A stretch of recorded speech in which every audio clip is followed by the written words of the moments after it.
Existe un dato que la mayoría de personas desconoce sobre el Japón imperial. Durante más de 1000 años, el hombre que los japoneses veneraban como descendiente directo de la diosa del sol, el ser más sagrado de todo el archipiélago, la encarnación viviente del orden del cosmos, fue en la práctica uno de los gobernantes más impotentes de toda la historia de Asia, gobernado por sus propios cortesanos, manipulado por aristócratas que controlaban su matrimonio, sus herederos y sus decretos, hasta que el sistema entero se fracturó de una manera que nadie había previsto y dio nacimiento a los guerreros más famosos de la historia, los samuráis. Era el 12º día del 6º mes del año 645 de nuestra era, y dentro del gran salón de audiencias del Palacio de Asuka, mientras el Tenno Kogyoku presidía una ceremonia de recepción de mensajeros del reino coreano de Silla, un hombre fue asesinado en el acto antes de poder terminar de leer el documento que sostenía entre las manos y cayó sobre las baldosas del salón sagrado con el texto todavía a medio pronunciar. Su nombre era Soga no Iruka. Era el hijo del hombre más poderoso del Japón y durante 5 años había ejercido sobre la corte imperial una dominación tan completa que no había nombramiento, decreto ni sucesión que ocurriera sin su expresa aprobación, ni pasara primero por su voluntad antes de convertirse en decisión del soberano. Los hombres que lo mataron eran príncipes de la familia imperial con armas escondidas bajo sus vestimentas ceremoniales, y lo hicieron delante del propio Tenno porque sabían con absoluta certeza que el Tenno no tendría ni el poder ni la voluntad de detenerlos.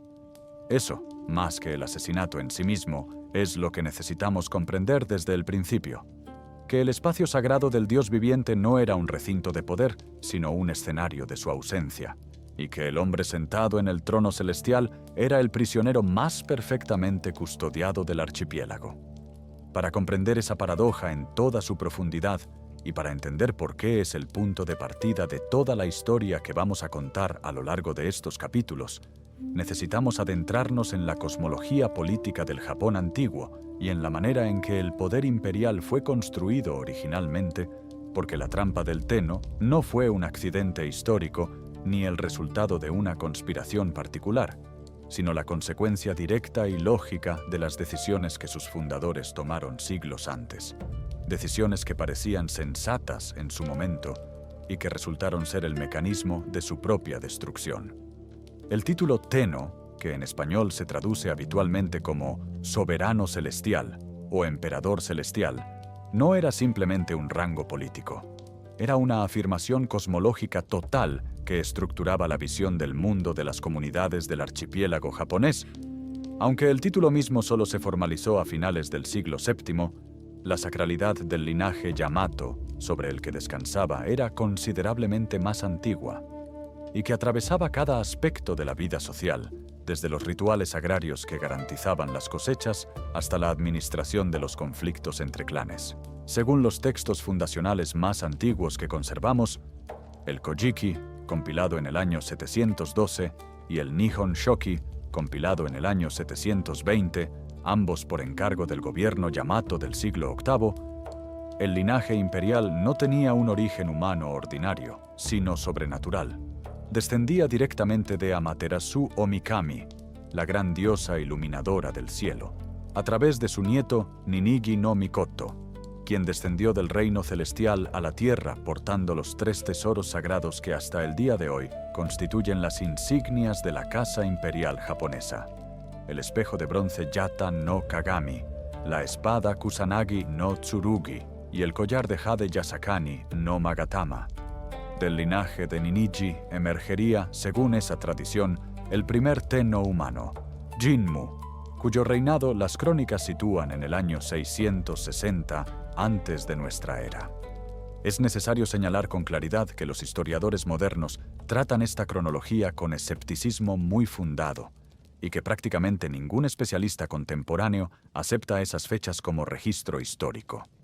Tanto el Kojiki como el Nihon Shoki fueron redactados con una evidente intención política de legitimar el poder del clan Yamato frente a otras tradiciones locales del archipiélago, y los primeros emperadores que describen tienen atributos,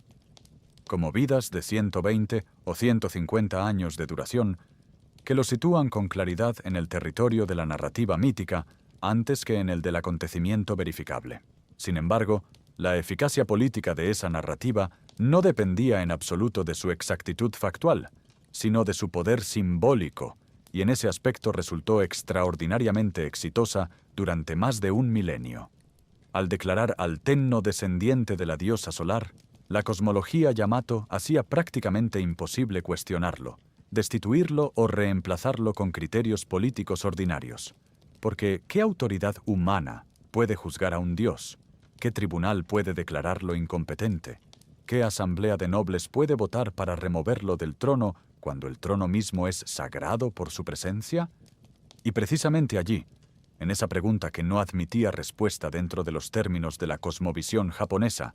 estaba la grieta que con el tiempo se convertiría en el abismo que hundiría el poder imperial. Porque el Tenno, que no podía ser cuestionado, tampoco podía ser funcional en los términos mundanos que el gobierno de un archipiélago complicado y diverso requería. Y esa imposibilidad tenía causas muy concretas. El Tenno no podía mancharse con el contacto directo con lo impuro, y en la cosmovisión sintoísta que estructuraba la vida ritual del archipiélago, lo impuro incluía la sangre, la muerte, el conflicto legal y el trabajo manual, lo que significaba que por norma ritual rara vez debía comandar ejércitos personalmente en el campo de batalla. No podía administrar justicia directa en los casos que involucraban penas capitales. No podía involucrarse en las negociaciones sucias y a menudo violentas de la política cotidiana, sin poner en riesgo la pureza ritual de la que dependía su función sagrada. Todo eso requería intermediarios, y los intermediarios, como prácticamente toda la historia política humana demuestra con una regularidad casi matemática, tienen una tendencia estructural a convertirse en los verdaderos portadores del poder que administran en nombre de otro. Los primeros grandes intermediarios del sistema Yamato fueron los clanes aristocráticos que rodeaban la corte, familias que servían al Tenno en funciones especializadas, administración de los archivos imperiales, gestión de los trabajadores extranjeros que traían tecnología del continente, supervisión de los rituales de comunicación con las divinidades, y que a través de esa cercanía al poder fueron acumulando influencia sobre los asuntos que en teoría administraban en nombre del soberano, pero que en la práctica comenzaron a gestionar según sus propios intereses. El clan Soga fue el más hábil de todos en ese juego de la proximidad. A través de una combinación de matrimonios estratégicos con la familia imperial, del patronazgo activo del budismo recién llegado del continente asiático y del control de las funciones administrativas más críticas de la corte, los Soga se convirtieron durante el siglo VI y la primera mitad del siglo VII en los verdaderos gobernantes del archipiélago, con un Tenno brillante y sagrado en el centro de la escena que servía de legitimación para todas sus decisiones sin tomar ninguna por su cuenta. El asesinato de Soga no Iruka en el año 645 no fue la liberación del Tenno de esa trampa ni el principio de un poder imperial genuinamente renovado.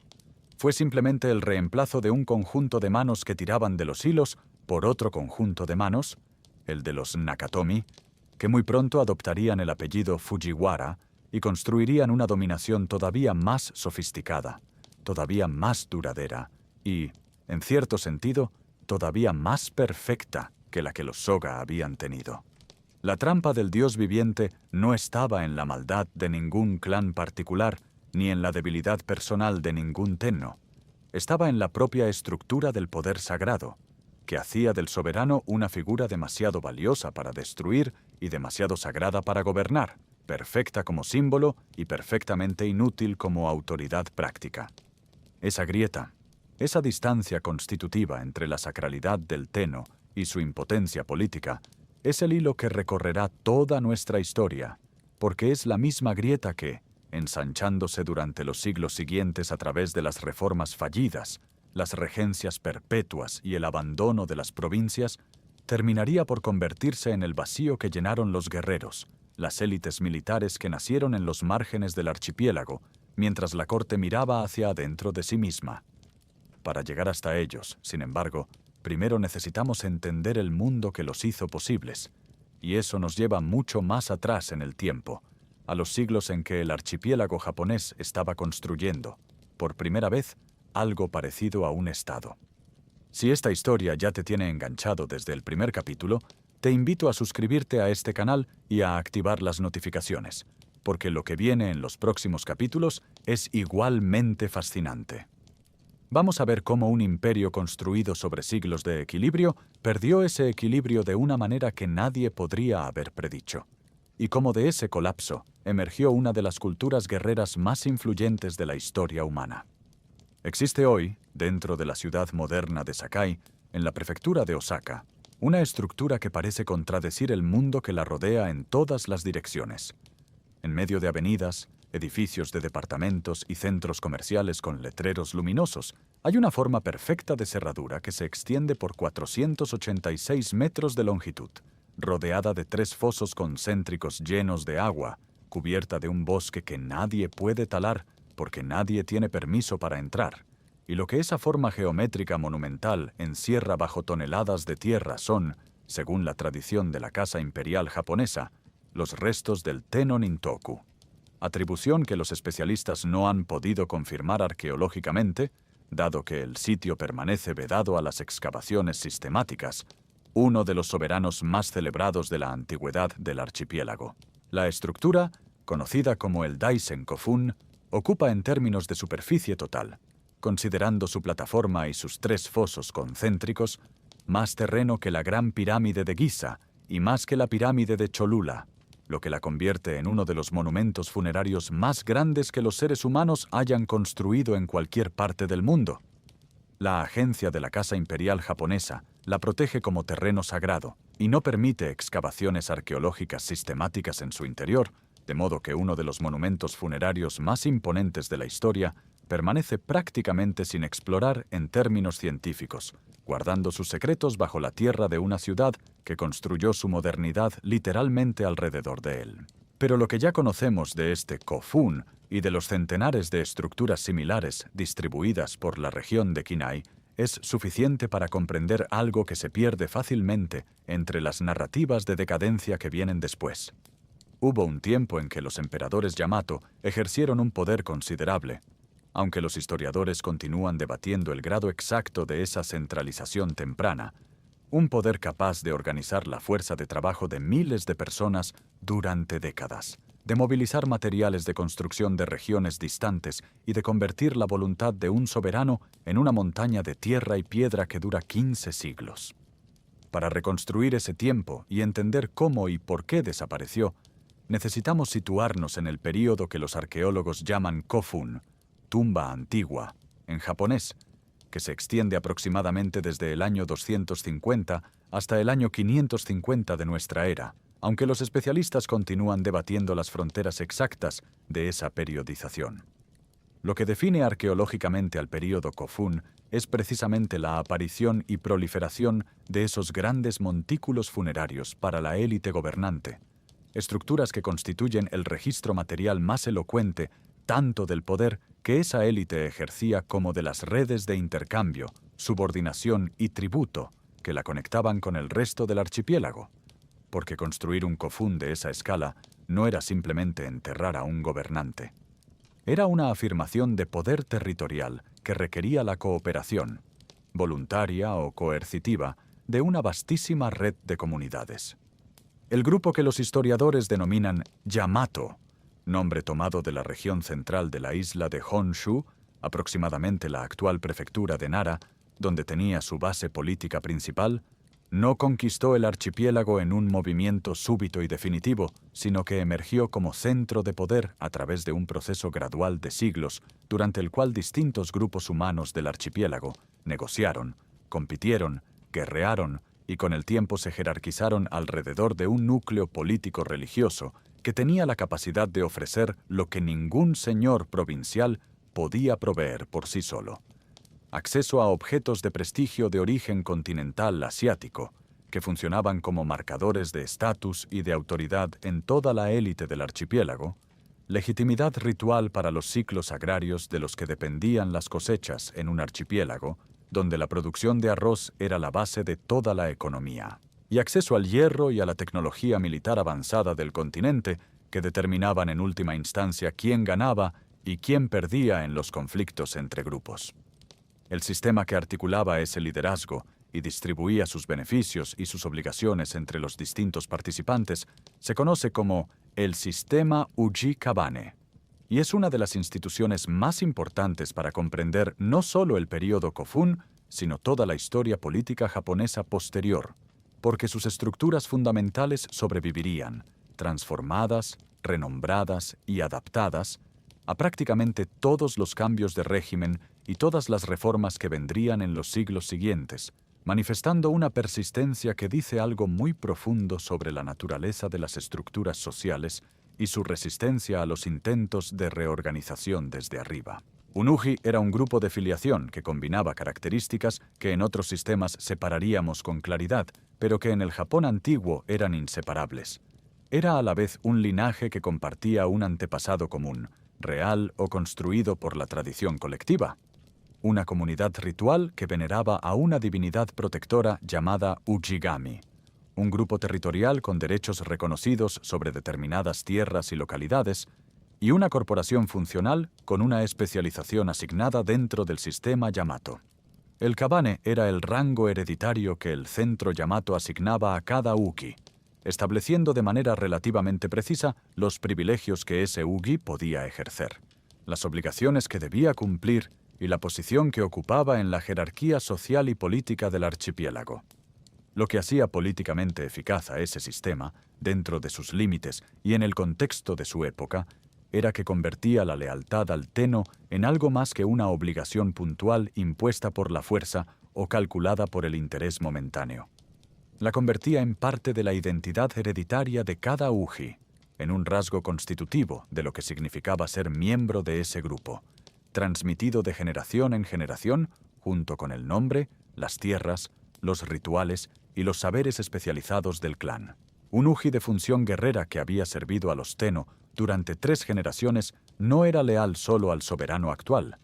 Era leal a la institución del Tenno como componente esencial de lo que significaba existir como ese uji en particular, lo que producía una lealtad estructural mucho más robusta y predecible que la lealtad puramente personal de un vasallo a un señor específico, y permitía al Estado Yamato absorber una cantidad notable de crisis sucesorias y conflictos internos durante los siglos IV y V sin perder su cohesión fundamental. Pero esa misma rigidez hereditaria portaba dentro de sí las semillas de su propia fragilidad, y esas semillas germinaron con más rapidez de lo que nadie en la corte Yamato podría haber anticipado. Porque si los kabanes se transmitían por nacimiento con independencia de la competencia real o del servicio efectivo de quien los heredaba, con el tiempo los rangos más altos estarían ocupados por familias cuya posición formal no correspondía a ninguna capacidad práctica ni a ningún aporte real al conjunto del sistema, y las funciones que esas familias ejercían nominalmente en nombre del Estado serían administradas según los intereses del clan y no según las necesidades del archipiélago. El período Kofun tardío, especialmente los siglos V y VI de nuestra era, estuvo marcado por una intensificación creciente de los conflictos entre los grandes clanes que rodeaban al Tenno, conflictos que con frecuencia adoptaban formas de violencia abierta e involucraban manipulaciones de la sucesión imperial que hacían cada vez más evidente que el Tenno era el premio en disputa, el objeto de la competencia, y no su árbitro ni su juez. La llegada del budismo desde la península coreana, en algún momento del siglo VI, con el año 538 y el año 552 como las 2 fechas principales que los historiadores debaten, sin que ninguna tenga aceptación universal, añadió una dimensión completamente nueva a esos conflictos ya existentes, porque el budismo no llegó al archipiélago simplemente como una religión alternativa a los cultos a los kami, sino como un sistema cultural completo y extremadamente sofisticado, que traía consigo una tradición letrada en chino que abría el acceso a toda la civilización del continente, una red de instituciones, monasterios, textos sagrados, jerarquías clericales, que requerían patrocinio político y económico de gran escala para funcionar, y una cosmología diferente a la de los cultos a los kami que planteaba, implícitamente, preguntas sobre la naturaleza del poder y de la legitimidad que el sistema Uji-Kabane no estaba preparado para responder sin modificarse a sí mismo. El clan que controlara la recepción del budismo en el archipiélago tendría acceso privilegiado a todos esos recursos simultáneamente: a la tecnología intelectual del continente, a los artesanos y especialistas que venían con ella, a la red de relaciones con los reinos coreanos que la transmitían,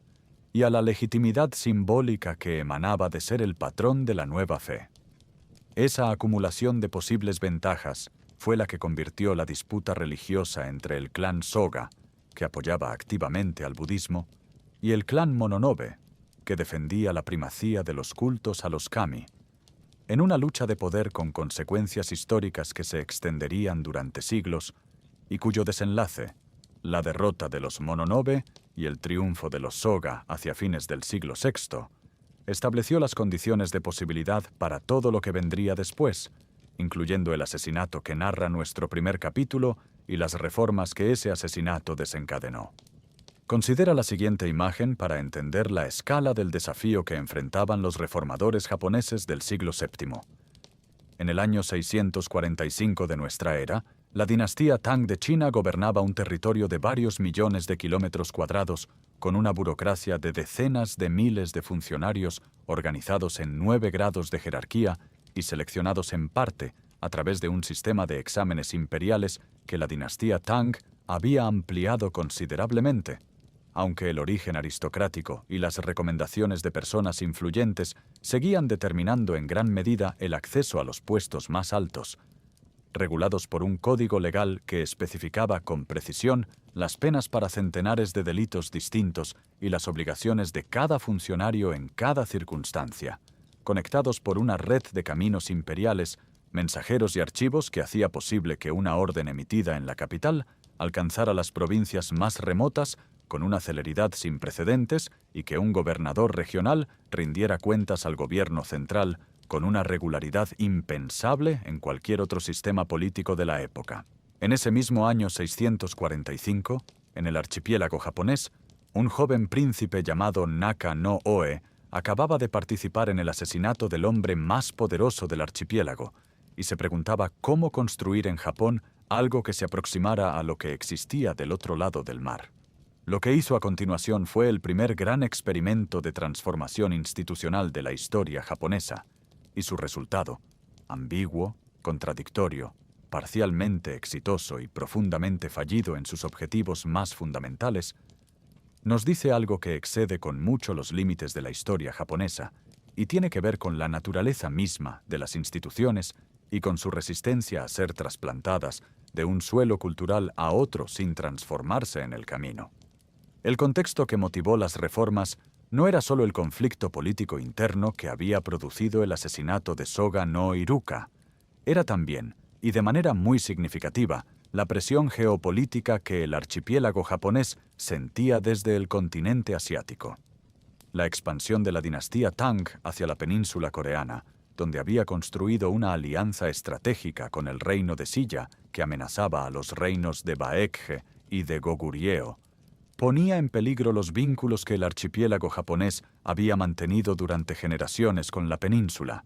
vínculos que eran esenciales para el acceso japonés a las tecnologías del continente y para la seguridad de las rutas marítimas que conectaban el archipiélago con todo el sistema de civilizaciones de Asia Oriental. Hacer frente a esa presión exterior requería un Estado japonés más cohesionado, más capaz de movilizar recursos humanos y materiales de manera sistemática, más eficiente en la recaudación fiscal y más efectivo en la organización militar, es decir, exactamente lo que el Estado Yamato del sistema Ujikabane no era y nunca había llegado a ser plenamente.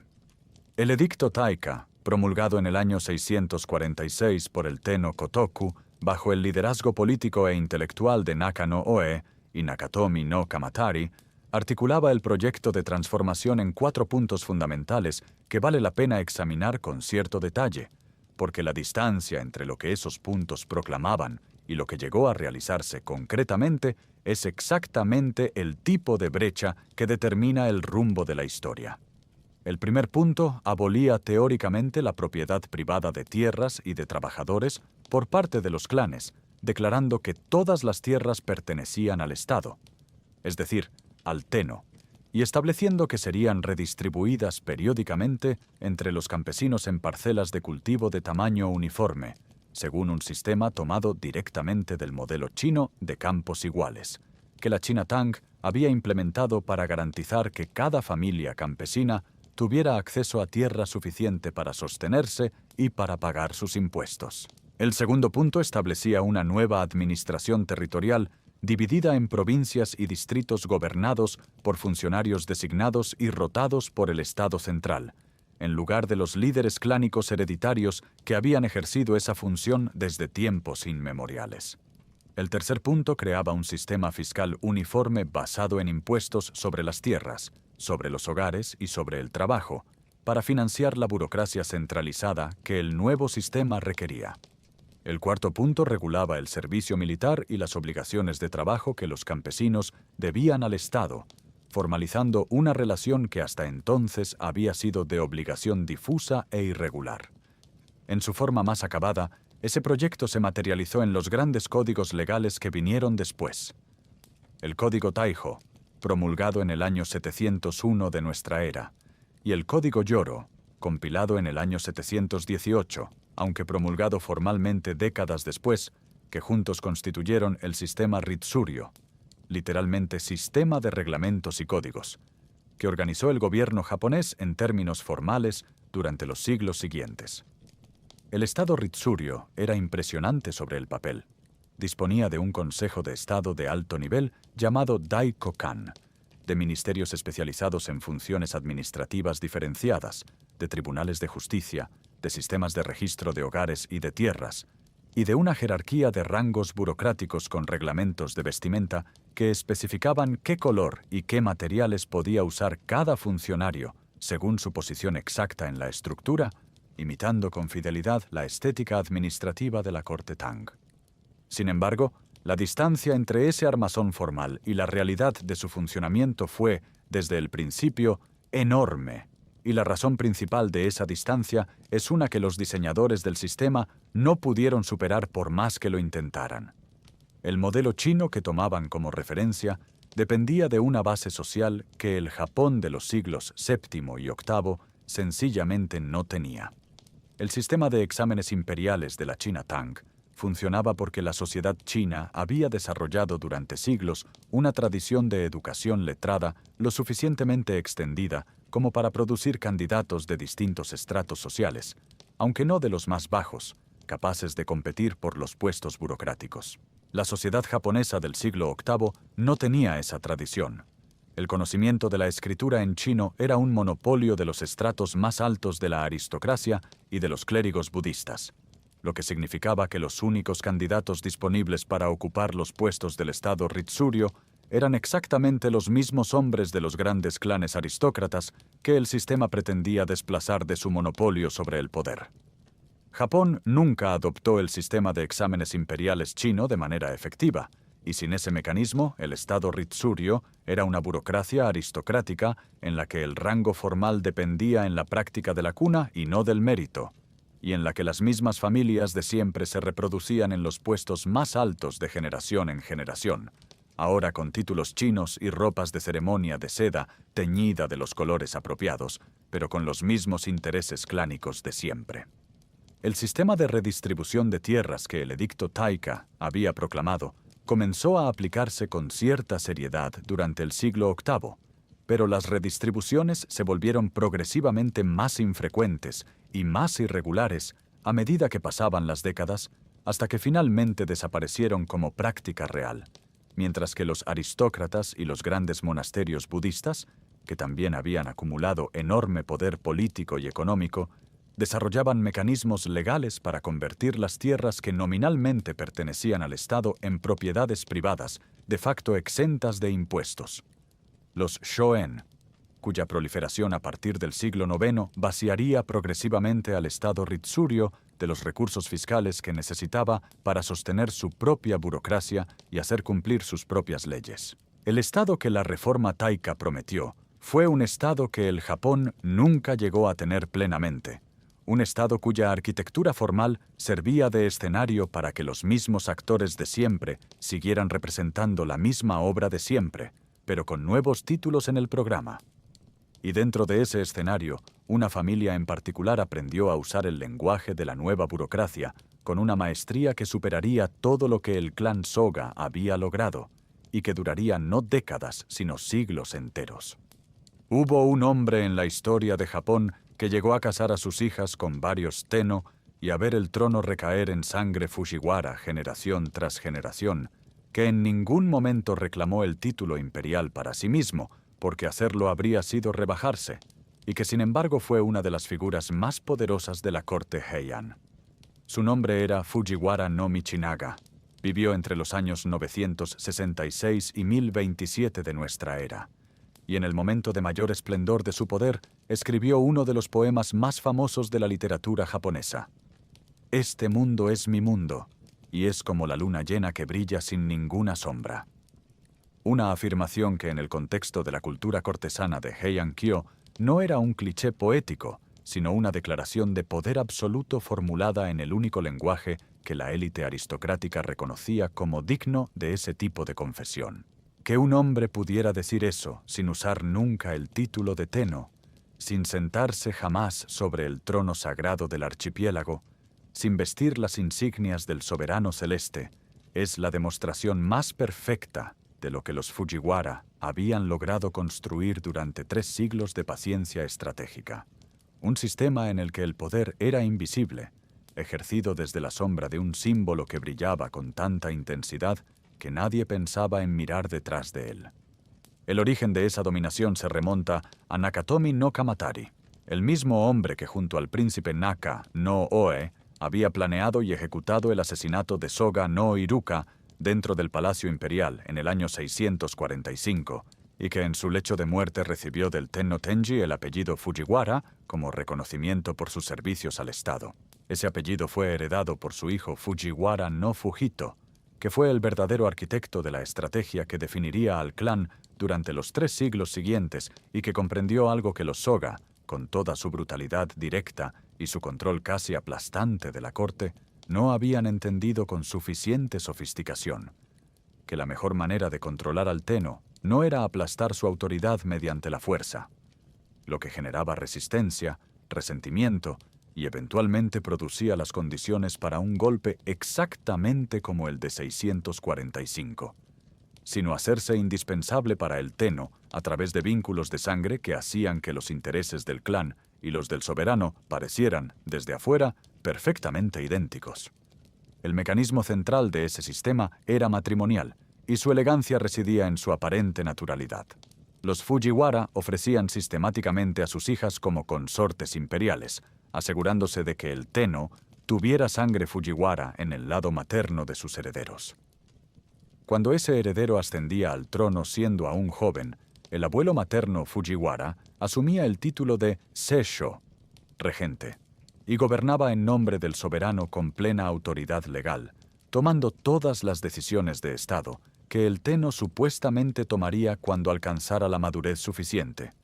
con la ventaja de que cuando el soberano alcanzaba esa madurez, el regente Fujiwara llevaba ya años construyendo redes de dependencia, otorgando favores y castigando deslealtades que hacían prácticamente imposible funcionar sin su cooperación. Cuando el Tenno llegaba a la edad adulta y la regencia ordinaria ya no era apropiada en términos del protocolo, los Fujiwara habían inventado una figura sin precedente claro en la tradición china que tomaban como modelo intelectual: el Kanpaku, una forma de regencia para soberanos adultos que Fujiwara no Mototsune implementó por primera vez en el año 884 y que se convirtió desde entonces en una institución permanente del sistema político japonés, con toda la fuerza que tienen las instituciones cuando llevan suficiente tiempo funcionando como para que nadie recuerde un mundo en que no existían. El tercer pilar de esa dominación era el monopolio sistemático de los cargos más altos de la burocracia Ritsuryo. Los Fujiwara ocupaban con regularidad el puesto de Gran Ministro de Estado y los ministerios más críticos para el funcionamiento del gobierno, lo que les permitía controlar no solo las grandes decisiones políticas del archipiélago, sino también los ascensos, las asignaciones de territorios provinciales y las prebendas económicas de toda la aristocracia inferior, que dependía de su favor para sobrevivir y prosperar dentro del sistema de la corte. Ser objeto del favor Fujiwara era en el Japón del siglo X la vía más directa y más segura para avanzar dentro de la estructura de poder. Caer en su desgracia era el equivalente práctico del exilio político, aunque a menudo esa desgracia no adoptaba formas violentas, sino simplemente la invisible e implacable frialdad de no recibir el nombramiento esperado, de no ascender en el rango ceremonial, de ser ignorado en las distribuciones de tierras que el clan controlaba discrecionalmente. La civilización que floreció bajo esa tutela fue, en sus aspectos culturales y estéticos, uno de los logros más singulares de la historia japonesa, y presentarla únicamente como un sistema de dominación política vacío de contenido propio sería un error histórico tan grave como ignorar sus mecanismos de poder. La corte de Heian-kyo, la capital de la paz y la tranquilidad, que hoy conocemos como Kioto, desarrolló entre los siglos IX y XI de nuestra era una cultura literaria, poética y estética de refinamiento extraordinario, impregnada de lo que la tradición crítica posterior denominaría mono no aware, esa sensibilidad melancólica ante la belleza efímera de las cosas que pasan, que encontraba en la caída de los pétalos de cerezo, en el cambio de las estaciones y en la transitoriedad de los vínculos humanos su expresión más perfecta. La producción literaria de ese período incluye algunos de los textos más originales y más complejos de la literatura mundial premoderna, escritos no en el chino formal que dominaba los documentos oficiales, sino en el japonés vernáculo, que las damas de la corte habían convertido en vehículo de una expresividad psicológica sin equivalente en su época. Fue en ese contexto donde Murasaki Shikibu, una dama de la corte de comienzos del siglo XI, cuya identidad exacta sigue siendo objeto de algunas discusiones entre los especialistas, escribió la Genji Monogatari, el Cuento del Genji, una narración en 54 capítulos sobre la vida sentimental, intelectual y política de un príncipe imperial y de las personas que lo rodean, una de las obras más tempranas que suele citarse como ejemplo de novela psicológica en cualquier lengua, una obra que retrata el mundo de la corte Heian desde adentro con una agudeza que ninguna crónica política podría igualar, porque sus personajes no son figuras esquemáticas de un relato oficial, sino seres humanos complejos que desean con intensidad, temen con realismo y padecen las consecuencias de sus propias elecciones con una profundidad que 15 siglos no han envejecido. Leer la Genji Monogatari es, entre muchas otras cosas, la experiencia de ver el mundo Heian tal como lo vivían sus habitantes desde adentro. Su belleza genuina, su crueldad silenciosa, su sistema de valores que premiaba la sensibilidad estética por encima de cualquier otra virtud y que dejaba sin nombre, sin categoría y sin respuesta el sufrimiento que ese mismo sistema producía en quienes quedaban fuera de sus bordes dorados.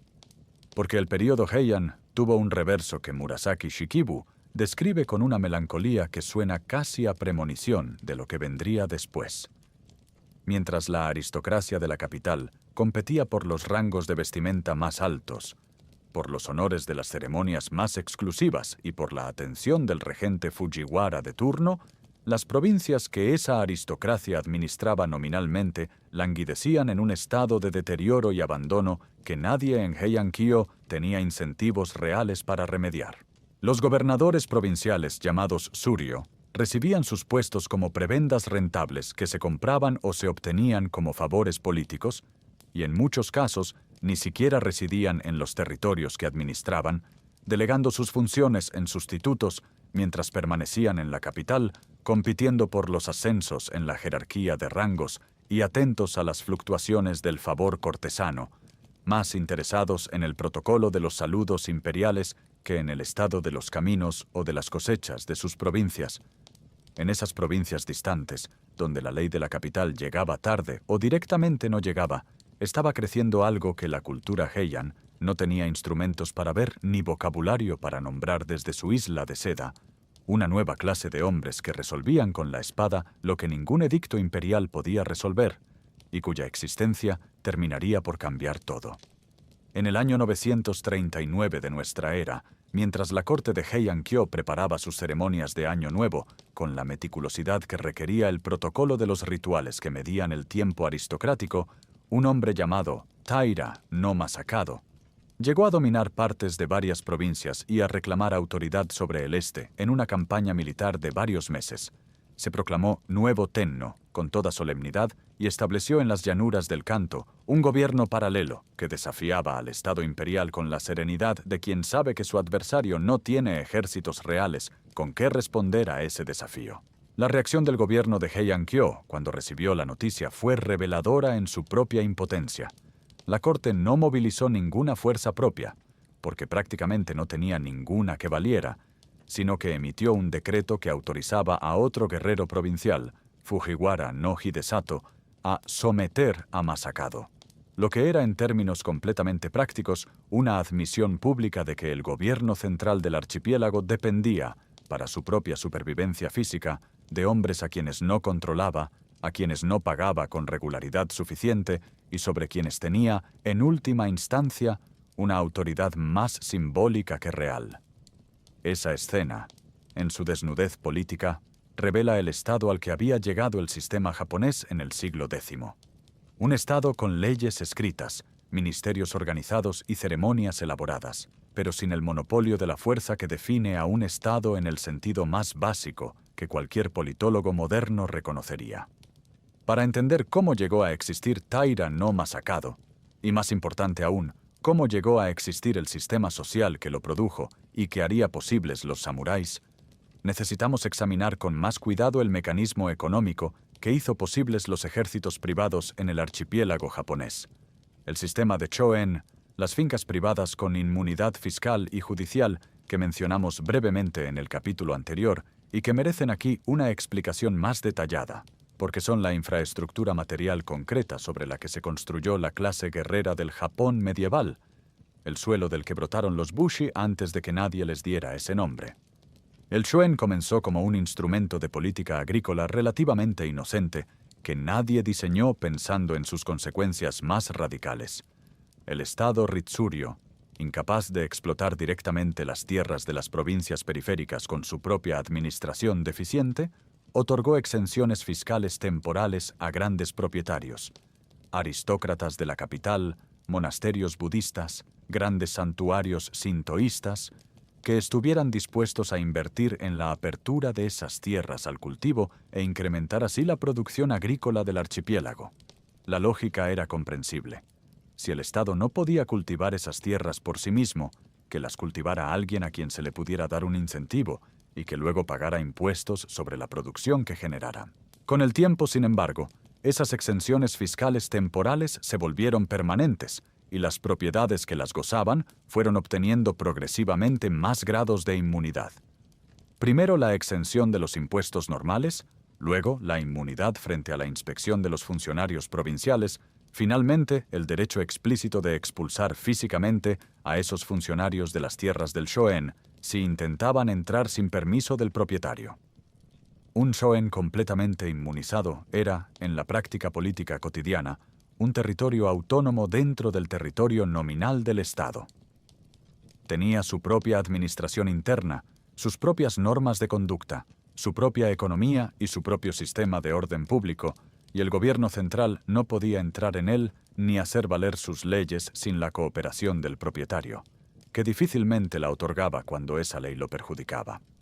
La proliferación de esos territorios autónomos a lo largo de los siglos IX y X produjo dos consecuencias que se reforzaban mutuamente en un círculo que se cerraba cada vez más estrechamente alrededor del Estado Ritsuryo. Por un lado, la base fiscal del gobierno central se contrajo de manera constante, privándolo de los recursos para mantener una administración provincial efectiva, que se hacía más débil a medida que menos tierras pagaban impuestos. Por otro lado, los propietarios de Shoen se encontraban con territorios que debían defender contra los Shoen vecinos, con conflictos que debían resolver sin poder recurrir a un Estado que no tenía presencia efectiva en esas zonas, con trabajadores y cultivadores que debían proteger de los bandidos y de las incursiones de los propietarios rivales. La solución a esa necesidad de seguridad era la única disponible en ausencia de un Estado que la proveyera: armar a los propios hombres, construir la propia capacidad de defensa y de coacción. Los hombres que se armaron para servir a los propietarios de Shoen no eran, en su origen, especialistas militares de una casta separada con una tradición de siglos a sus espaldas. Provenían de capas sociales diversas: pequeños señores locales, administradores de tierras, propietarios acomodados y sus dependientes armados, que ofrecían su capacidad de combate a cambio de protección sobre sus propias tierras, de tierras adicionales para cultivar o de remuneración en especie bajo diversas formas. Con el tiempo, sin embargo, los mejores y más dedicados de esos hombres se especializaron en las artes del combate con una profundidad que excedía la simple competencia técnica y comenzaba a constituir una identidad social diferenciada. Aprendieron el manejo del arco desde el caballo como una habilidad que requería años de práctica cotidiana y que se transmitía entre generaciones dentro de las mismas familias. Aprendieron las tácticas de la guerra en los terrenos específicos donde vivían: las llanuras abiertas del Kanto, los bosques cerrados del norte, las costas escarpadas del Pacífico, y comenzaron a construir, alrededor de esa especialización técnica, un conjunto de valores y de prácticas que los distinguía tanto de los campesinos ordinarios como de los cortesanos de la capital. Es aquí donde los historiadores debaten con mayor intensidad y donde la prudencia académica es más necesaria, porque la tentación de proyectar hacia el siglo X el código ético del Bushido, el camino del guerrero, que se sistematizó formalmente como doctrina filosófica explícita en siglos muy posteriores, especialmente durante el período Edo, puede producir una imagen romántica pero distorsionada de lo que estos guerreros del período Heian pensaban concretamente de sí mismos y de su función. La mayoría de los especialistas coincide en que sería anacrónico hablar de un código samurái plenamente articulado para este período, y que lo que existía en los siglos X y XI era más bien un conjunto de prácticas y de valores en formación. La lealtad al Señor como fundamento de la identidad del guerrero, el coraje en el combate como virtud central, la aceptación de la muerte como realidad cotidiana, que no debía ser eludida sino enfrentada, que con el paso de las generaciones y la acumulación de la experiencia colectiva serían sistematizados en un discurso filosófico consciente, pero que en el siglo X existían más como hábitos prácticos heredados que como doctrina. Lo que sí es completamente indiscutible es el origen social de los linajes guerreros que encabezarían la siguiente fase de la historia japonesa, y ese origen tiene una paradoja que resulta difícil de ignorar. Tanto el clan Taira, también llamado Heike, como el clan Minamoto, también llamado Genji, tenían sangre imperial. Ambos descendían de emperadores de los siglos IX y X que habían transferido a algunos de sus numerosos descendientes al rango aristocrático secular,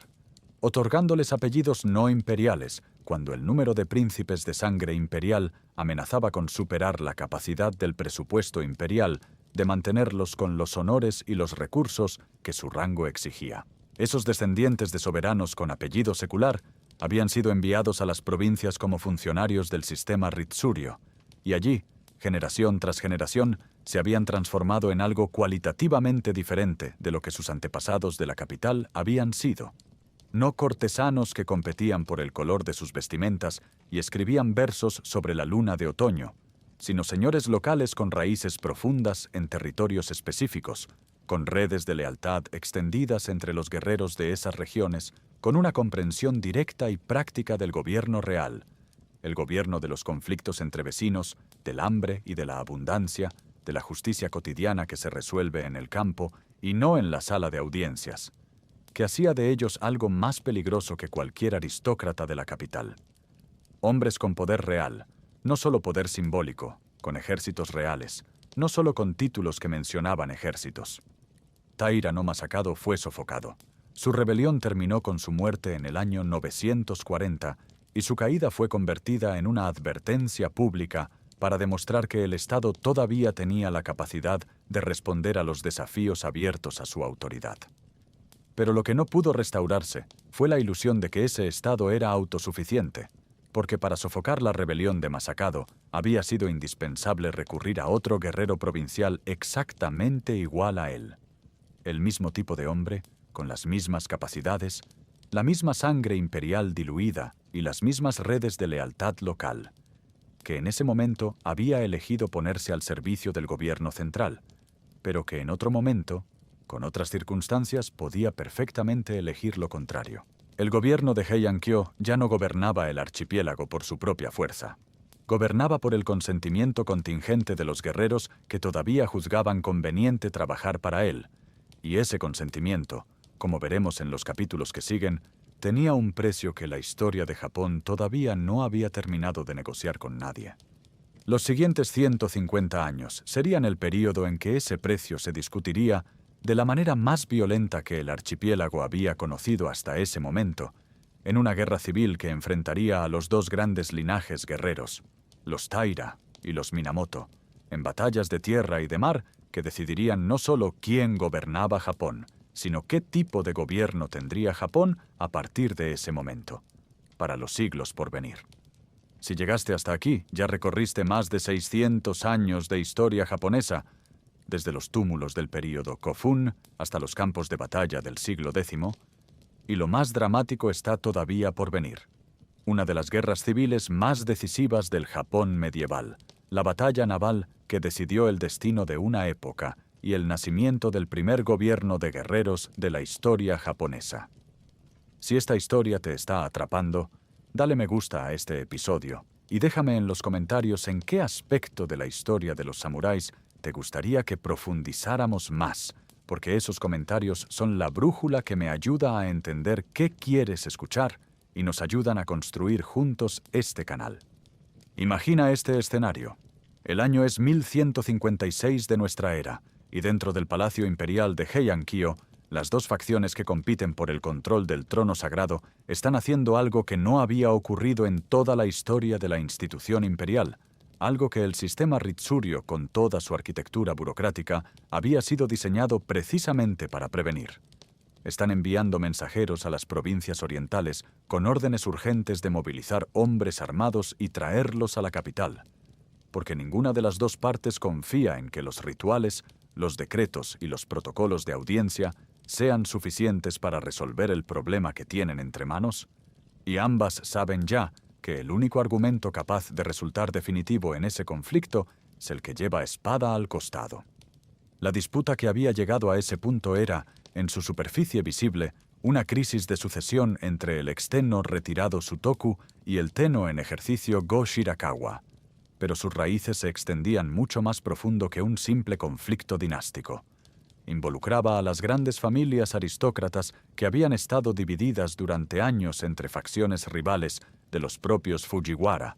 y reflejaba la fractura acumulada de décadas de tensiones que el sistema Heian había resuelto habitualmente mediante la negociación silenciosa, el matrimonio estratégico y el reordenamiento de los rangos de corte, instrumentos que en esa crisis de 1156 se habían agotado sin producir ningún acuerdo que las partes estuvieran dispuestas a aceptar. Lo que vino después fue la rebelión Hogen, que en japonés lleva el nombre del período del reinado imperial en que ocurrió, y que en términos históricos merece ser recordada como el momento en que el viejo mundo aristocrático de Heian-kyo tomó la decisión de llamar a los guerreros para resolver sus propios problemas internos, sin prever con suficiente claridad que los guerreros que convocaba para resolver ese problema iban a quedarse mucho tiempo después de que el problema hubiese sido resuelto.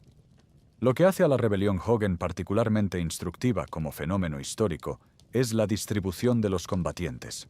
Tanto el clan Taira como el clan Minamoto estaban divididos entre las dos facciones en conflicto, de modo que cuando la batalla nocturna del palacio de Shirakawa decidió el resultado a favor de Go Shirakawa, con Taira no Kiyomori y Minamoto no Yoshitomo entre los comandantes victoriosos, los perdedores que quedaron al otro lado de la línea incluían a parientes directos de los mismos hombres que habían ganado,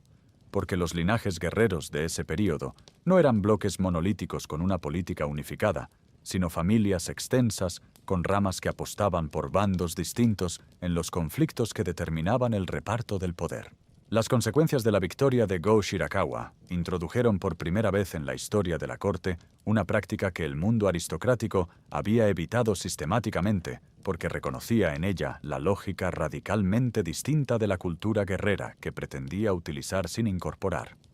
Los vencidos no fueron simplemente exiliados a las provincias, como era la tradición de siglos, sino que fueron ejecutados, y en varios casos documentados, se ordenó a los guerreros victoriosos ejecutar a sus propios parientes del lado perdedor, porque el gobierno de Go Shirakawa entendía que un aristócrata desterrado podía regresar, pero un guerrero muerto no. Ese cambio en la lógica de las consecuencias del conflicto político fue una línea que, una vez cruzada, no podía deshacerse, y sus efectos se hicieron sentir apenas 3 años después, cuando en el año 1159 se produjo la rebelión Heiji, que fue en muchos sentidos la consecuencia directa e inevitable de los resentimientos acumulados por el desenlace de la Hogen. Minamoto no Yoshitomo, que había luchado del lado victorioso en la rebelión anterior, pero consideraba que las recompensas recibidas eran absurdamente pequeñas en comparación con las que Taira no Kiyomori había obtenido, aprovechó un periodo en que Kiyomori se encontraba temporalmente fuera de la capital en peregrinación religiosa para lanzar un golpe de estado, secuestrar al extenno retirado Go Shirakawa y tomar el control del palacio imperial con sus propios guerreros. El golpe fue audaz y estuvo a punto de funcionar, pero Kiyomori regresó con una velocidad que Yoshitomo no había calculado, reunió sus fuerzas y aplastó la rebelión en una serie de combates rápidos. Yoshitomo huyó hacia el este y fue asesinado poco después por un traidor de su propio séquito. La decisión que Taira no Kiyomori tomó, después de esa victoria definitiva, ha sido objeto de debate entre los historiadores japoneses durante siglos, porque fue a la vez un gesto de magnanimidad notable para los estándares de la época y el error estratégico de mayores consecuencias de toda su carrera. En lugar de ejecutar a todos los miembros del linaje Minamoto capturados o localizados, Kiyomori eligió perdonar la vida a varios de los hijos de Yoshitomo y exiliarlos a distintas provincias. Entre los exiliados perdonados estaba Minamoto no Yoritomo, enviado a la provincia de Izu, en la península al sureste de lo que hoy es Tokio, donde pasaría los siguientes 20 años construyendo en silencio las redes de relaciones y de lealtades locales que 3 décadas después convertirían al archipiélago entero en el escenario de la guerra más sangrienta de la historia japonesa hasta ese momento. Kiyomori, mientras tanto, construyó su propia dominación sobre el sistema con una velocidad que dejó a todos los demás actores sin tiempo de organizarse en respuesta. En el año 1167 fue nombrado Gran Ministro de Estado, el puesto más alto de la burocracia civil del sistema Ritsuryo, convirtiéndose en el primer hombre de origen guerrero en alcanzar ese rango desde la fundación del sistema mismo, y combinó ese título con el control de los nombramientos provinciales, la administración de las tierras del clan y un sistema de matrimonios estratégicos con la familia imperial, que replicaba con una fidelidad casi irónica la fórmula que los Fujiwara habían perfeccionado durante 3 siglos antes de él. El guerrero más poderoso de Japón se había convertido en el nuevo hombre detrás del trono, con todos los títulos de seda y todos los rituales de palacio que esa posición requería, y durante los 20 años siguientes gobernaría el archipiélago con una eficacia que sus enemigos admiraban en silencio, mientras esperaban con paciencia el momento en que su propia ambición lo volviera vulnerable. La Heike Monogatari, la gran épica que los bardos japoneses ciegos, llamados Biwa Hoshi, cantarían durante generaciones acompañados del laúd biwa por templos y mercados del archipiélago, comienza con una de las sentencias más famosas de toda la literatura en japonés, una sentencia que captura en 16 sílabas todo el arco de la historia que narra y que funciona simultáneamente como apertura poética y como advertencia filosófica. El sonido de las campanas del templo de Gion se hace eco de la impermanencia de todas las cosas. El color de las flores del árbol sala revela la verdad de que todos los que prosperan deben de caer. Esa apertura no fue elegida al azar. Fue colocada al principio porque resumía con una precisión descarnada la razón por la cual los Taira, en el apogeo de su poder, llevaban ya dentro de ese poder la semilla de su propia destrucción, y porque la impermanencia que el sonido de esas campanas evocaba era la misma impermanencia que el clan más poderoso del archipiélago se había negado a reconocer en sí mismo cuando todavía tenía tiempo de hacerlo. El error fundamental de Taira no Kiyomori y de sus sucesores en el liderazgo del clan no fue de naturaleza táctica ni estratégica en el sentido militar del término, sino algo más profundo y menos fácil de ver desde adentro. Fue la confusión entre el instrumento del poder y el poder mismo, la creencia de que alcanzar los puestos y los títulos del sistema aristocrático equivalía a dominar ese sistema, cuando en realidad los títulos y los puestos eran la forma exterior de un poder cuya sustancia real descansaba en una capacidad que los Taira estaban sacrificando activamente en la búsqueda de esas formas exteriores. Los Taira llegaron a controlar la corte imperial con una completitud que superaba incluso lo que los Fujiwara habían logrado en sus mejores momentos. Cuando la hija de Kiyomori, Tokuko, que la historia recordaría con el nombre de Kenrei Monin, dio a luz al heredero que se convertiría en el Tenno Antoku, Kiyomori alcanzó la misma posición de abuelo imperial que había hecho de los Fujiwara los gobernantes invisibles del archipiélago durante siglos, con la diferencia de que los Fujiwara habían llegado a esa posición después de generaciones de inmersión total en la cultura y los valores de la corte Heian, mientras que los Taira llegaban a ella siendo reconocidos por todos, incluidos ellos mismos, como guerreros que se habían puesto ropas de aristócratas. Esa diferencia importaba de maneras que resultaron ser fatales para el clan, porque al volcarse hacia la cultura cortesana con la intensidad que Kiyomori manifestó en los últimos años de su vida, construyendo residencias suntuosas en la capital, invirtiendo recursos enormes en el patrocinio de templos y festividades de la corte, compitiendo por los honores ceremoniales que el sistema aristocrático distribuía como su bien más preciado, los Taira fueron perdiendo progresivamente el contacto con las redes de lealtad guerrera en las provincias que eran la base real de su poder. Los guerreros provinciales que habían apoyado a los Taira lo habían hecho por razones concretas y prácticas: reconocimiento de sus derechos sobre las tierras que trabajaban, protección de sus intereses locales frente a propietarios vecinos, acceso al sistema de justicia que el clan controlaba. Cuando el patrón del comportamiento Taira comenzó a parecerse más al de los aristócratas que habían explotado las provincias durante siglos que al de los líderes guerreros que habían prometido protegerlas, las lealtades provinciales comenzaron a erosionarse con una silenciosidad que la corte de Kiyomori no tenía instrumentos para detectar. En el año 1180, Kiyomori tomó la decisión que muchos historiadores japoneses han considerado el punto de quiebre definitivo de su dominio.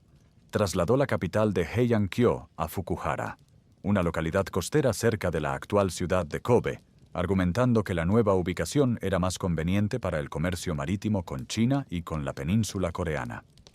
El traslado, que implicó el abandono de palacios, templos y residencias construidos durante 4 siglos, fue recibido con una resistencia y un resentimiento tan unánimes que 6 meses después, Kiyomori se vio forzado a revertir la decisión y ordenar el regreso a Heian-kyo, habiendo logrado únicamente demostrar que su poder tenía límites que ni él mismo había calculado correctamente, y habiendo generado en prácticamente todos los actores relevantes del sistema político una convicción de que su liderazgo se había vuelto errático e impredecible. Fue en ese contexto de erosión acumulada cuando, en el año 1180, el príncipe Mochihito, un hijo del ex Tenno Go Shirakawa, que los Taira habían excluido sistemáticamente de la sucesión imperial, emitió un llamado oficial a los guerreros del archipiélago para levantarse contra el clan que controlaba el trono, un llamado que en términos formales era perfectamente legítimo porque venía de un miembro de la familia imperial con autoridad para emitirlo, y que en términos prácticos llegó a manos del hombre que llevaba 20 años en el exilio de Izu, esperando exactamente ese momento. Minamoto no Yoritomo, que a los 34 años de edad recogió ese llamado, lo usó como legitimación formal de lo que ya había decidido hacer, y comenzó a movilizar las redes de relaciones guerreras que había construido pacientemente durante 2 décadas en las provincias del este. El príncipe Mochihito fue capturado y ejecutado por los Taira en cuestión de semanas, pero la llama que su llamado había encendido ya no podía apagarse con su muerte, porque había llegado a manos de alguien que sabía exactamente qué hacer con ella, Y ese alguien tenía en mente algo que iba mucho más allá de vengar un agravio o reclamar un rango. Tenía en mente construir un mundo completamente diferente del que existía. Hay una decisión que Minamoto no Yoritomo tomó en el otoño del año 1180 que en el momento de tomarse podría haber parecido cautelosa hasta el punto de la cobardía, pero que con el beneficio de la perspectiva histórica resulta ser probablemente la más brillante de toda su carrera como líder político y militar. Después de sufrir una derrota temprana en la batalla de Ishibashiyama, donde sus fuerzas fueron sorprendidas en inferioridad numérica por las tropas Taira y dispersadas antes de que pudiera consolidarse, Yoritomo no marchó hacia la capital para buscar una victoria decisiva que revertiera ese revés inicial, sino que se retiró hacia el este, hacia las llanuras abiertas del Kanto que conocía desde su exilio, y allí, en la ciudad costera de Kamakura, al fondo de una bahía protegida por colinas que facilitaban la defensa y complicaban el ataque, estableció su cuartel general permanente y su sede de gobierno, tomando una decisión que definió el carácter de todo lo que vendría después. No gobernaría desde Heian-kyo, sino desde el este, no desde la capital de la aristocracia, sino desde la base guerrera, no dentro del sistema Heian, sino paralelo a él y por encima de él. Esa distancia geográfica era también una distancia conceptual que Yoritomo mantuvo con una consistencia que sus contemporáneos de la corte encontraban incomprensible.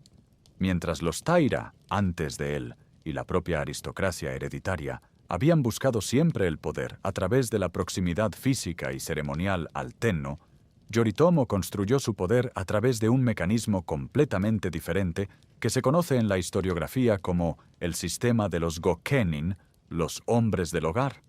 o vasallos directos, que consistía en establecer relaciones individuales de lealtad personal con los guerreros provinciales de todo el archipiélago, reconociendo formalmente sus derechos sobre las tierras que controlaban, resolviendo sus disputas a través de tribunales propios, las primeras instituciones judiciales autónomas del Japón medieval que funcionaban con independencia del sistema Ritsuryo, y ofreciéndoles una red de protección e identidad compartida que el Estado de la capital no había sido capaz de proveer en generaciones. En el transcurso de apenas 5 años, Yoritomo construyó en Kamakura algo que Japón nunca había tenido de manera plena: un gobierno militar más estable y territorialmente eficaz que los anteriores, con jurisdicción real sobre territorios reales y con una base fiscal y militar que dependía de sus propias relaciones con sus propios vasallos antes que de la voluntad contingente del sistema aristocrático de la capital. La guerra en sí misma, la que los historiadores llaman la Guerra Genpei, combinando los caracteres chinos con que se pronuncian las palabras Genji y Heike, los dos nombres con que se conocía a los clanes Minamoto y Taira respectivamente, se desplegó en el archipiélago durante 5 años, que fueron simultáneamente una guerra civil entre dos linajes guerreros y la demolición del orden político que había estructurado Japón durante 3 siglos. Las campañas militares más decisivas de ese período tuvieron lugar y contaron con protagonistas que la memoria histórica japonesa conservó con una riqueza de detalle que excede la mayoría de los registros medievales. En el año 1183, Minamoto no Yoshinaka, un primo de Yoritomo que había levantado sus propias fuerzas en las provincias del norte, destruyó al grueso del ejército Taira en la batalla de Kurikara, en un desfiladero de la actual prefectura de Toyama, en lo que los cronistas de la época describieron como una derrota tan completa que los Taira perdieron en un solo día el control del territorio central del Honshu que habían dominado durante décadas. Yoshinaka entró en Heian-kyo ese mismo año, expulsó a los Taira de la capital y los obligó a retirarse hacia el oeste llevando consigo al Tenno y los 3 tesoros sagrados de la casa imperial. Sin embargo, el ingreso de Yoshinaka a la capital trajo consigo un problema que Yoritomo había previsto con más claridad que nadie. Un comandante guerrero sin la sofisticación política suficiente para gestionar las complejísimas expectativas de la corte aristocrática era un instrumento demasiado peligroso para dejarlo sin control en el corazón del sistema. Las crónicas y la propia Heike Monogatari registran que el comportamiento de las tropas de Yoshinaka en la capital generó un resentimiento tan profundo que amenazaba con alienar de la causa Minamoto a exactamente los actores cortesanos cuyo apoyo era indispensable para que cualquier nuevo orden tuviera legitimidad simbólica. Yoritomo envió a 2 de sus hermanos, Minamoto no Yoshitsune y Minamoto no Noriyori, para hacerse cargo de la situación. Y en la batalla de Awatsu, a comienzos del año 1184, Yoshinaka fue derrotado y murió en combate, eliminado por sus propios parientes en lo que la épica japonesa convirtió en uno de los episodios más cargados de ambivalencia trágica de toda la guerra. Lo que vino después fue la persecución sistemática de los Taira hacia el oeste por parte de Yoshitsune, que demostró en esa campaña una capacidad táctica que ninguna teoría militar del período habría podido predecir. En la batalla de Ichi no Tani, en el segundo mes del año 1184, Yoshitsune dividió sus fuerzas para atacar al campo atrincherado de los Taira desde múltiples ángulos simultáneos, y el ataque más audaz fue el que él mismo comandó, la carga de caballería por la ladera casi vertical de un barranco empinado que los Taira habían dejado sin guarnición porque lo consideraban militarmente infranqueable. Maniobra que las crónicas describen con vívido detalle, pero cuya exacta ejecución sigue siendo debatida por los historiadores modernos. Según las crónicas, cuando los caballos de Yoshitsune aparecieron desde arriba del acantilado sobre el campo Taira, el pánico fue inmediato y la línea de defensa colapsó antes de que la mayoría de los guerreros pudiera organizarse para responder.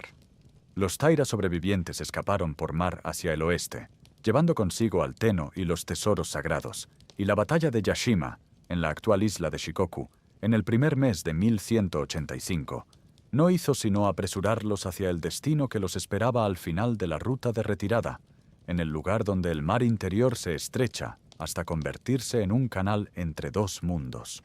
el mundo que estaba terminando y el mundo que estaba por comenzar. En el 24º día del tercer mes del año 1185, que el calendario juliano sitúa aproximadamente en el 25 de abril, en el estrecho de Shimonoseki, el canal de aguas agitadas que separa las islas de Honshu y Kyushu en el extremo occidental del mar interior, 2 flotas se encontraron frente a frente por última vez en la guerra que habría de decidir el futuro de Japón,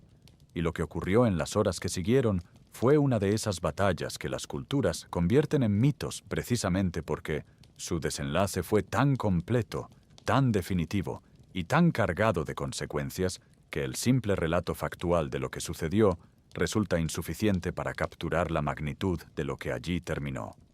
Los Taira llegaron a Dan no Ura en una situación que sus propios comandantes sabían desesperada, pero todavía no imposible. Contaban con una flota numerosa y con guerreros que llevaban años combatiendo en el mar interior y conocían sus corrientes, sus mareas y sus vientos mejor que cualquier ejército procedente de las llanuras del este.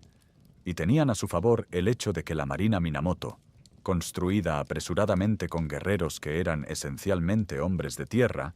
era una fuerza improvisada que les resultaba militarmente inferior en las condiciones de un combate naval convencional. El plan Taira dependía de explotar esa ventaja con suficiente rapidez para producir el colapso del frente Minamoto antes de que la marea vespertina cambiara de dirección, porque los comandantes Taira sabían, con el conocimiento detallado que tienen quienes viven en esas aguas, que cuando la marea del estrecho cambiara de sentido, favorecería a la flota enemiga y convertiría su propia ventaja de maniobra en un pasivo irreversible.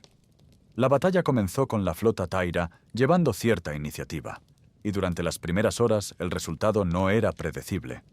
Los arqueros Taira, entrenados para disparar desde embarcaciones en movimiento, con una eficacia que sus equivalentes terrestres no podían igualar, causaron bajas significativas en las filas Minamoto, y la superioridad de barcos que los Taira mantenían en ese momento inicial hacía posible pensar que, si la marea se mantenía favorable el tiempo suficiente, podría haber un camino de salida. Lo que cambió el resultado de manera irremediable no fue un único momento dramático, sino una combinación de factores que se reforzaron mutuamente en el transcurso de pocas horas. La marea del estrecho viró de dirección con la regularidad de la física que no negocia con los planes militares de ningún bando. Aunque el papel exacto de ese cambio de corriente en el desenlace sigue siendo objeto de debate entre los investigadores japoneses contemporáneos, poniendo el viento y la corriente del lado de los barcos Minamoto, y en ese momento de transición, uno de los aliados más importantes de los Taira, el comandante naval Taguchi Shigeyoshi, cambió de bando en plena batalla y reveló a los almirantes Minamoto la ubicación exacta de la embarcación imperial, lo que convirtió la batalla en una persecución con un objetivo concreto e identificado. El desenlace fue la destrucción del clan Taira como fuerza política organizada, no solo como ejército derrotado en una batalla. En las horas finales del combate, cuando quedó claro que no había escape posible, los miembros del clan que habían acompañado a la flota eligieron morir en el mar antes que rendirse y quedar a merced de los Minamoto. Y entre ellos se encontraba Taira no Tokiko, la viuda de Kiyomori, que según la Heike Monogatari, pereció en las aguas del estrecho junto al Tenno Antoku y uno de los 3 tesoros sagrados de la casa imperial. El espejo sagrado y el collar de jade fueron recuperados, pero la espada Kusanagi no Tsurugi, según esa misma tradición, que los historiadores señalan como literariamente elaborada, más que como registro documental estricto, fue tragada por las aguas del estrecho de Shimonoseki. La Casa Imperial de Japón custodia hasta el día de hoy en el gran santuario de Atsuta una espada que la tradición identifica como la Kusanagi, aunque los especialistas en historia de las insignias imperiales debaten la relación entre ese objeto y lo que se perdió en Dan no Ura, reconociendo que los registros disponibles no permiten establecer una continuidad inequívoca. Lo que sí es históricamente cierto, más allá de toda disputa académica, es que después de Dan no Ura no quedó ningún Taira con poder político real en el archipiélago japonés. El clan que había dado a Japón su primer gran ministro de origen guerrero, que había llevado a sus propios descendientes al trono del Tenno, que según la tradición épica había llegado a proclamar «El que no es Heike no es persona»,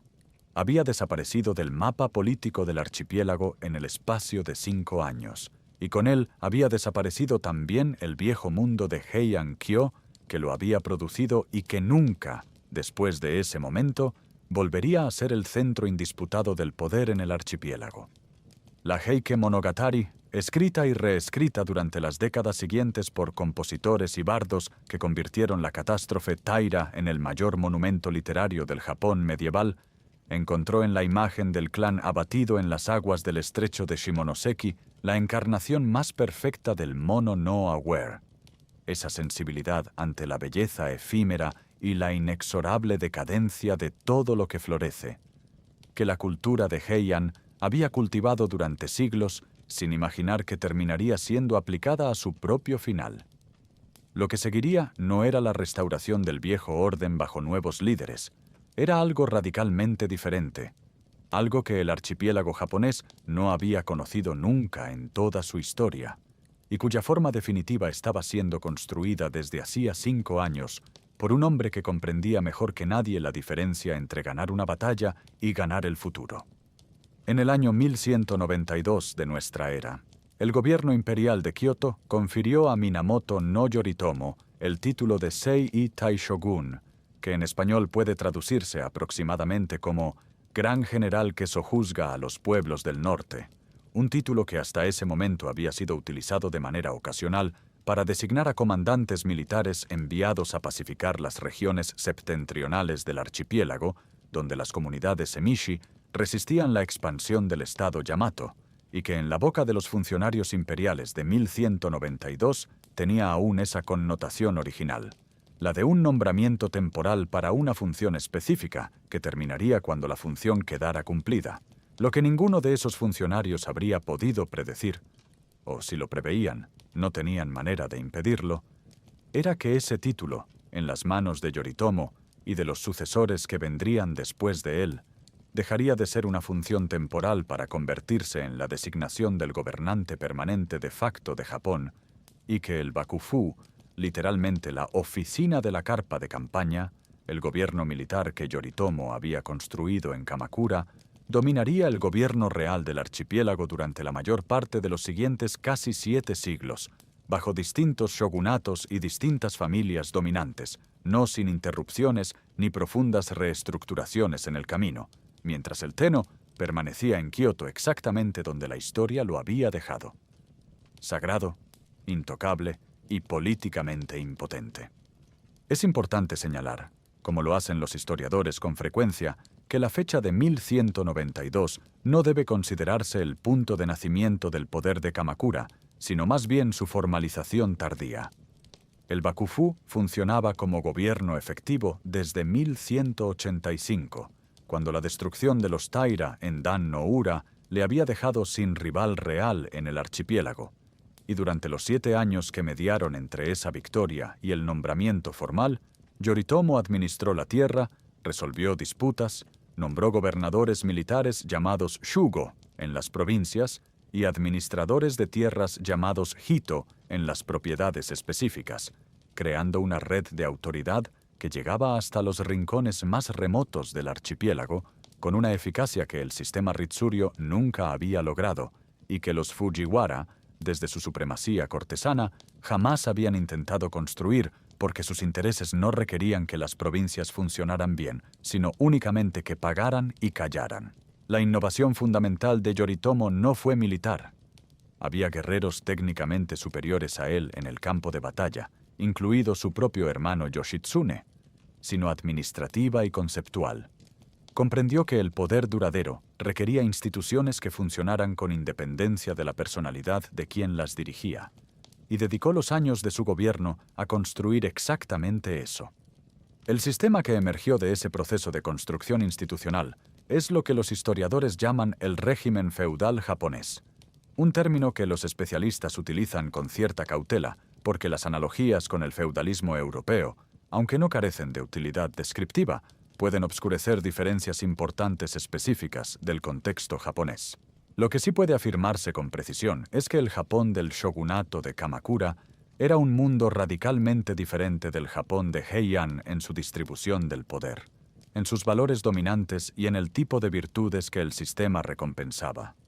Donde el mundo Heian premiaba la sensibilidad estética, la maestría en la composición poética y la habilidad para navegar los protocolos ceremoniales de la corte, el mundo de Kamakura reconocía la lealtad al Señor como la virtud cardinal que organizaba todas las demás, la competencia marcial como el fundamento del honor personal, la frugalidad y la austeridad como marcas de la identidad guerrera que distinguían al bushi del aristócrata cortesano al que el bushi había reemplazado como figura central del poder. Es en estas décadas de consolidación del poder de Kamakura donde podemos ver con mayor claridad el proceso de cristalización de lo que con el tiempo llegaría a llamarse Bushido, el camino del guerrero, aunque los historiadores son unánimes en señalar que ese término y la codificación filosófica explícita que implica son posteriores al período Kamakura y pertenecen más propiamente al período Edo del siglo XVII en adelante, cuando el Japón había entrado en un largo período de paz que hacía posible y necesario, como respuesta a la paradoja de una clase guerrera sin guerras, reflexionar sistemáticamente sobre qué significaba ser un guerrero y cuáles eran los valores que ese estatus implicaba. Lo que existía en el Japón de los siglos XII y XIII era el sustrato práctico de esa codificación posterior. Las relaciones concretas de lealtad entre señor y vasallo que estructuraban el sistema Gokenin, los códigos de conducta en el combate que los propios guerreros reconocían y que las crónicas registran, la disposición ante la muerte como señal de seriedad moral que distinguía al guerrero del mercenario, y una identidad colectiva del bushi que tendía a definirse tanto por lo que hacía, combatir, montar, disparar el arco, como por lo que, al menos en la imagen que esa clase fue proyectando de sí misma, se esperaba que evitara. No acumular riquezas ostentosas como los aristócratas del viejo orden, no buscar el poder a través de la manipulación cortesana, sino a través de la competencia directa, no mentir sobre sus propias capacidades, ni sobre la naturaleza de las relaciones que lo unían a sus señores y a sus vasallos. Normas que en la práctica se desarrollaron de manera desigual y que la tradición posterior elevaría a la categoría de código explícito. La paradoja final con que queremos cerrar esta historia es también su respuesta más profunda, la que la atraviesa desde la primera pregunta que planteamos en el capítulo inicial hasta el mundo que hemos construido pacientemente durante los capítulos que siguieron. Si el Tenno era un dios, ¿quién lo gobernaba a él? La respuesta que la historia de Japón elaboró durante los 8 siglos que van del período Kofun al shogunato de Kamakura no fue la que ninguno de los actores del proceso habría formulado explícitamente, porque era una respuesta que habitaba en la estructura de las cosas más que en el discurso de ningún documento oficial, pero que cualquier observador del Japón del siglo XIII podía leer en la disposición del mundo que lo rodeaba sin necesidad de que nadie se la explicara. Al Tenno lo gobernaban los guerreros, exactamente como antes lo habían gobernado los aristócratas, con la diferencia de que los guerreros, a diferencia de los regentes Fujiwara, que nunca habían reconocido en voz alta lo que hacían, habían construido una institución paralela, el shogunato, que reconocía con una honestidad institucional inédita en la historia japonesa que el gobierno real del archipiélago correspondía a alguien distinto del hombre, sentado sobre el trono sagrado. Ese reconocimiento no destruyó al Tenno. La institución imperial sobrevivió intacta, porque ningún shogunato, ni el de Kamakura, ni el de los Ashikaga que vino después, ni el de los Tokugawa que transformó el archipiélago durante 250 años de paz, se atrevió jamás a reclamar el título imperial para sí mismo, comprendiendo que el poder del Tenno residía precisamente en esa sacralidad que lo separaba de la política cotidiana y que hacía de él el árbitro último de toda legitimidad, incluida la legitimidad del propio shogunato, que nominalmente gobernaba en su nombre. La trampa del Dios viviente con que abrimos esta historia no fue liberada ni desmantelada. Fue institucionalizada, convertida en el fundamento de un orden que resultó ser el más duradero que el archipiélago japonés había producido hasta ese momento. Y los samuráis, los hombres que emergieron de ese orden como su figura más visible y más elaborada culturalmente, fueron simultáneamente su expresión más perfecta y su consecuencia más duradera,